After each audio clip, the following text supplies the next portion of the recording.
Hello guys, welcome to my new blog. দোস্ত, এটা আমার নিউ ব্লগ।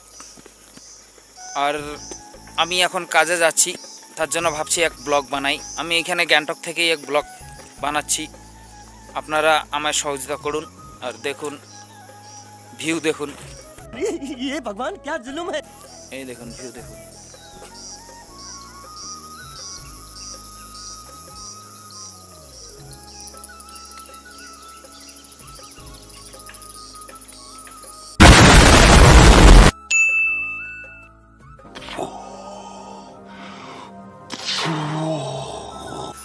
আপনারা আমায় আগে নিয়ে যান, আমি ভালো ভালো কন্টেন্ট নিয়ে আসব। আর আমার এইটাই, আপনারা যদি ফেসবুক থেকে দেখে থাকেন তাহলে আমার পেজটাকে ফলো করে দিয়েন, আর ইউটিউবে দেখলে আমার চ্যানেলটিকে সাবস্ক্রাইব করে দিয়েন। আমি সিকিমেই আসি, আর এইখান থেকে আমি আপনাদের ভালো ভালো কন্টেন্ট দিব, ভালো ভালো কন্টেন্ট তৈরি করে আপনাদের দিব, এই কামনায় রাখছি আমি। Thank you.